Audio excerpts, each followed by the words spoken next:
Lollipop chicken legs. First, rinse the drumsticks and pat them dry with paper towels. Using sharp knife, cut through the tendons around the bottom end of the bone. Next, remove the joint by bending it back and pulling it off. Then, push the meat down towards the top end of the drumstick. In a small bowl, put minced garlic, sugar, ground pepper. Squeeze a bit of lemon juice.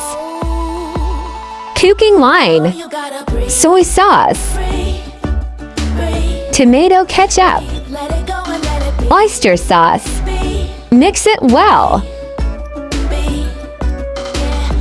and pour it into the chicken. Mix well and marinate at least 0.1 hour or more.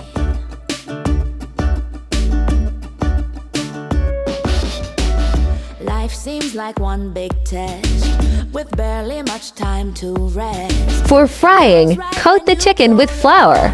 It's more than you can digest, but nobody's gonna Next, die. beat an egg You say you need some time to step back and clear and breadcrumbs.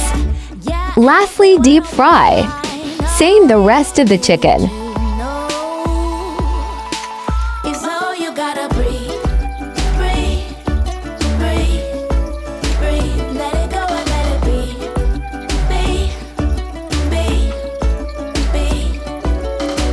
I hope that you're listening. Yummy!